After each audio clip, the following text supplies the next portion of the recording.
June 26 അന്താരാഷ്ട്ര ലഹരി വിരുദ്ധ ദിനമായിട്ട് നാം ആചരിക്കുകയാണ്. ലോകത്തിൻ്റെ വിവിധ ഭാഗങ്ങളിൽ യുദ്ധങ്ങൾ മൂലം നിരാശയുടെ വാർത്തകളാണ് നമ്മൾ ഓരോ ദിവസവും ഇപ്പോൾ കേട്ടുകൊണ്ടിരിക്കുന്നത്. അതുപോലെ തന്നെ നമ്മുടെ സമൂഹവും മറ്റൊരു യുദ്ധ സമാനമായ സാഹചര്യത്തിൽ നിൽക്കുകയാണ്. അത് മയക്കുമരുന്നിന് എതിരെയാണ്. നമ്മളെ അപകടത്തിലേക്ക് വഴി നടത്തുന്ന, അപകടത്തിലേക്ക് വലിച്ചു കൊണ്ടുപോകുന്ന, വരുന്ന തലമുറയെ ഒരു വിപത്തിലേക്ക് തള്ളിയിടുന്ന ഒരു മഹാവിപത്തിനെതിരെ നമ്മൾ ഒന്നിച്ച് ഒറ്റക്കെട്ടായി ഒരു യുദ്ധം ചെയ്തുകൊണ്ടിരിക്കുകയാണ്.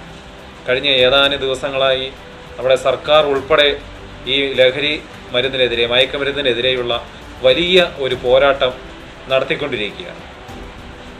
ഈ ദിവസം നമ്മെ ഓർമ്മപ്പെടുത്തുന്നത് നമ്മുടെ വീടിനകത്തേക്കും നമ്മുടെ സമൂഹത്തിനുള്ളിലേക്കും മനസാക്ഷിയുടെ ഉള്ളറകളിലേക്കും കടന്നു വരുന്ന ഈ സാമൂഹിക വിപത്തിനെ തടഞ്ഞു നിർത്തേണ്ടതും തടയേണ്ടതും ഇല്ലായ്മ ചെയ്യേണ്ടതും നമ്മളുടെയൊക്കെ ആവശ്യവും അനിവാര്യമായ ഒരു അത്യാവശ്യ ഘടകവുമായിട്ട് മാറിയിരിക്കുകയാണ്.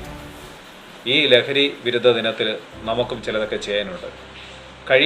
കഴിയുന്നത്ര രീതിയിൽ നമ്മളൊക്കെ ഒരുപാട് സോഷ്യൽ മീഡിയാസൊക്കെ ഉപയോഗിക്കുന്നുണ്ടല്ലോ. നമ്മുടെയൊക്കെ സോഷ്യൽ മീഡിയാസിലൂടെയും കഴിയുന്നത്ര ഈ സന്ദേശങ്ങൾ പങ്കുവയ്ക്കുക.